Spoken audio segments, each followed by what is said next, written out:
Hello and welcome to episode 79 of Elves, Rings, and Nerdy Things. This is a video podcast for those of you on YouTube. We have some visual aids in today's podcast for you. This is the Mead update. So longtime listeners will recall, back in the cold winter months, Sean and I were searching for something to do and on the podcast, and Sean said, let's make some fantasy-inspired mead.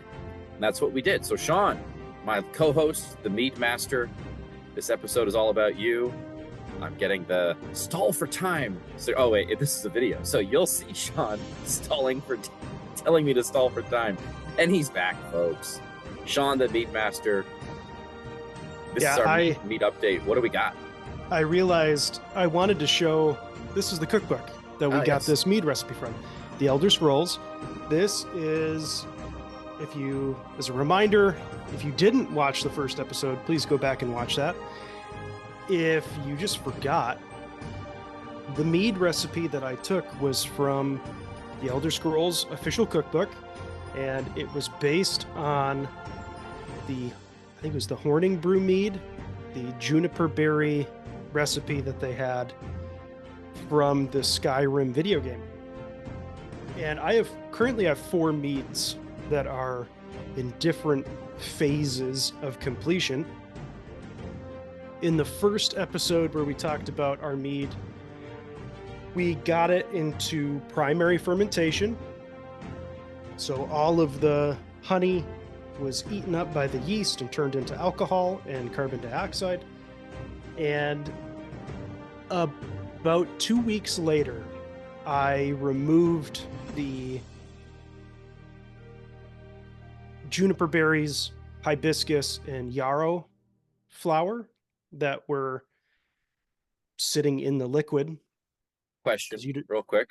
That's to avoid over flavoring. You don't want to leach out too much of the essential oils or whatever it is from those. Yeah, it could become bitter. Bitter. Yeah. So after about 2 weeks, and you also don't want it to go bad. Yeah. So you just take it out. So after about 2 weeks, I took that stuff out. And then at the end of primary fermentation, which lasts about 2 weeks, the sediment, so all of the dead yeast, any bits of organic matter that came out of the mesh bag from the other ingredients that were in there, all of that kind of floats to the bottom of your vessel. And I racked it off. So I took all of the liquid out and left all of the solids at the bottom. And now we have a relatively clear red mead. And this is what we currently have. There you go. Did taste it when I switched it from primary to secondary, and I don't think I'm going to back sweeten it. Wow. It was pretty good.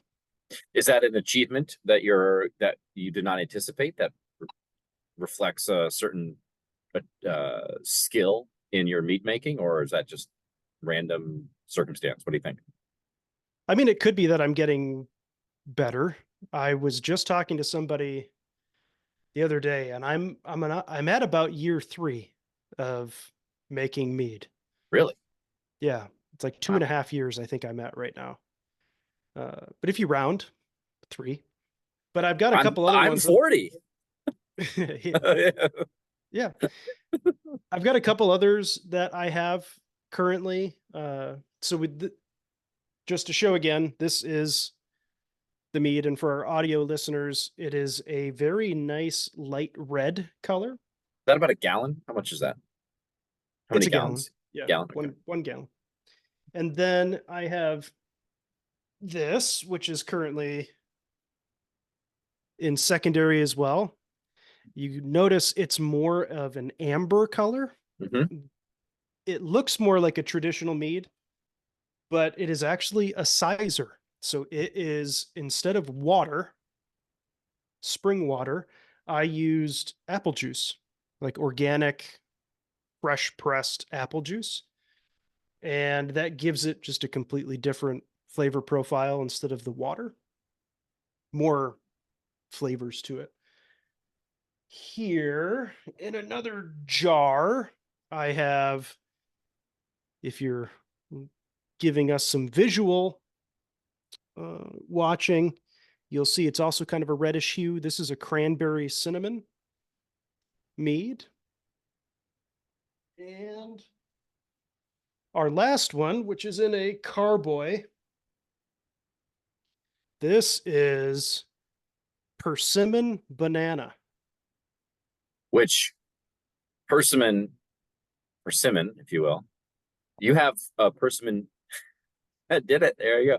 You have a persimmon tree in your front yard, right? I have 3 of them. Yeah, So there's that's one male tree and 2 female trees, and I loathe persimmon. And I also don't really care for bananas either, but those were the 2 things we had. And I kind of hit a point where I was like, we have like it was at the point where like the fruits were just kind of falling off the trees and then rotting, and I had to yeah. go out like every 3-4 days with a bucket and just pick up all the fruits that have fallen and put them in the compost. So I decided, you know what, I'm going to be proactive. I'm going to pick a bunch of them and try to turn them into a mead. And then I tasted it a couple weeks ago. I didn't hate it. I was surprised at the flavor of it. And I don't know if I'm going to back sweeten it or not. I know with our podcast mead, my juniper berry, I'm not going to do anything to that one. The sizer, I think, was also good enough to not really have to mess with. The cranberry, I think, is good, but the persimmon, I might have to do something to. Yeah, you don't really get a lot of banana flavored beverages, No. alcoholic or otherwise. So the only banana flavored thing I can even think of is like Laffy Taffy. Yeah. And there, I think it's more just kind of the artificial flavor, sugar stuff. So yeah, I can't even imagine what a banana mead tastes like. But so this is the next thing. You've tasted the persimmon banana. You don't know if it is. Do you get the persimmon and banana flavors coming through? Do they stand out? So that part can be pretty difficult. A lot of times when you're using fruit, if you ferment it dry, and if you don't use a lot of the fruit, sometimes those flavors don't come through. And it all depends on also when you put the fruit in. So I made a pomegranate mead once and put the pomegranate juice in first and then fermented it with the honey.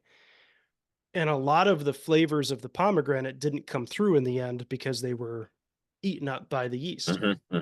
If I would have made the mead first with just the honey and then stabilized it, and I think you use like Camden tablets and potassium sorbate. That's how you can basically kill off whatever yeast is left in there. So you can add sugars later. Like when I say back sweetening, you would add honey to it, or you could add something like pomegranate juice or any other kind of juice. And the yeast won't reactivate and start eating whatever sugars you add later. So you would want to stabilize it before you add any other sugars, whether that's honey or juice or whatever. But if you really want like that pomegranate flavor to pop, you would add it at the end and then just not have it be fermented. So when you do that, do you use the natural juice? Let's say, for instance, you wanted to do that with your persimmon banana. Would you have to find persimmon juice or extract or something like that? Would you get, or like a kind of an artificial flavoring that has the similar profile? Or you could add. So what I did with the persimmons, I took them, I blended them in a blender. Like I pulled all the seeds out, blended them all, and then just dumped it into the mead. Okay. You could do that with the fruit at the end if you were trying to add that flavor at the end after you stabilized it. You would just let it sit in the liquid. And then after a while, you could wait until whatever fruit you add settles to the bottom. Then you could rack it like I've talked about, which is transferring the liquid without the solids into another vessel. So there's a whole bunch of different ways you could do it. With the pomegranate, I would have stabilized it, and I used palm juice. I would have just added palm juice at the end. And then at that point too, yeah, you can wait until any solids in the palm juice sink to the bottom, bottle it at that point. But for ours, for the juniper berry mead, this beautiful jar right here, the last couple steps for me are, and I think honestly I could do it at any point, is stabilize it, like I said, with the Campton tablets and potassium sorbate, and then bottle it. So once it goes into a bottle, once you stabilize it and put it into a bottle, how significantly will the flavor change over time, or should it not? I people say that the more you age it, the different flavors you're going to get. Mm-hmm. I have mead that's sitting in our laundry room that it's some of the first bottles that I ever made. And I haven't had one of those in a while. Usually I am impatient Mm-hmm. and I will just drink it, Well, especially if it's one of my good ones. I've had some of your mead, and if it was available, I would probably not have the self-control to save a bottle for Yeah. experimenting a year or 2 years later. I would drink it all as soon as possible because it's delicious. Because I think I brought my cranberry spiced and a blackberry, right? Yeah, and they were both really good. Yeah. So I think if you have the patience to do it, totally. And you might be surprised at the different, and, but that too, it's hard to say, like, if you drink the juniper berry, have a bottle of it right away, and then you wait You can remember. Yeah. a year, are you Yeah. really going to remember the differences between the two? Well, it's like So, really really big wine aficionados have will do this, right? I think Paul Giamatti's character, right? He had that one bottle of wine and Sideways that was just, it's peaking this year. It's peaking. It's like a 20-30 year old bottle, whatever it is. That means that people are every year trying that wine to tell you when the flavor is peaking, or maybe there's calculations they do to figure out exactly when it is. mhm. But that means like they're also probably like taking really good notes and they've developed the palate. Are you like I I'm sure there are people out there who have that amount of dedication, but I I don't think I'm one. If you want to become one, if that has appeal to you, I'd be interested to know. But yeah. Yeah, it doesn't really appeal to me. I like the experimentation on being able to kind of test. And that's why I only do 1 gallons. I've done 5 gallon batches before. I did that with a mango mead that ended up being pretty good. But I like the 1 gallon batches because they're much more easy to manage and they take up a lot less space.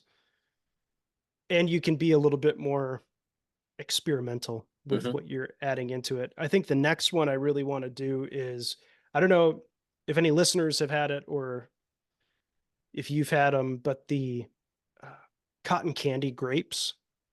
Oh yeah, once or twice I've had those. Yeah. I really want to use those in my next, once I Hmm. bottle a couple of these, just to see if that like cotton candy flavor comes through. Mm-hmm. But yeah, I'm interested in that. And the sizer, that's one that, I was gonna say that sounds really interesting. I'm looking forward to trying that. yeah. So this sizer, I'm on a couple forums where people talk about different types of mead. So any mead with a fruit is called a melomel, Malomel. and any melomel, Melomel, I think is how you spell it. And any mead that you substitute apple juice instead of water is called a sizer. Hmm. And I had come across a couple different recipes where people were making sizers and they talked about how it was much more of like a full bodied flavor Mm-hmm. as a result instead of just using water. So I was really intrigued by that and I decided to pull the trigger and it's pretty good. Cool. So, yeah, I'm excited for people to come visit me. You'll be out here in October so I we was gonna say can. let's end off that. So we are gonna have a the Briggs Marvins from Ferndale will be traveling out to Tacoma to visit Sean and Carly, and taking the sights and taking a Michigan football game. And we are going to have a mead tasting. We're not going to call it a fan meetup because we don't want to be deeply disappointed with the number of people who show up. But if you are interested, if you're out there in the universe and you want to try a taste of Sean's mead varieties, as long as you commit to try some of the persimmon banana, please meet us up. We'll have more details about when and where exactly, but early October, somewhere in the Tacoma area, most likely. And meet us, try some mead, hang out, talk about your least favorite episode of The Witcher, or one of your theories about House of the Dragon, or at this point, we'll probably be into our coverage of whatever comes out this fall. So maybe it's going to be Rings of Power, and we can talk about how they did or didn't salvage the ruins of season 1. So keep your eyes peeled for or keep an eye on our public spaces on Facebook, and we will announce the specifics of a mead tasting for our Elves, Rings, and Nerdy Things mead. This is the end of our relatively short episode. We just wanted to give you an update on where we were with our Juniper Berry Mead. You can follow us on Facebook, where this episode will be live. We will post the full episode there. You can email us at elvesringsandnerdythings@gmail.com. We have a Facebook group called Elves, Rings, and Nerdy Things Podcast, where we post polls and interact with listeners and that kind of stuff. I think we might come up with a couple different mock-ups for like a label for our mead, and then maybe post it as a poll to see which one wins, and then that will go on our Elves, Rings, and Nerdy Things mead bottle. I think that's it. Thank you for listening and sticking with us. If you have questions on any part of the mead making process, I'm happy to answer. And the next time you see this beautiful 1-gallon jar of mead, it will be in a wine bottle.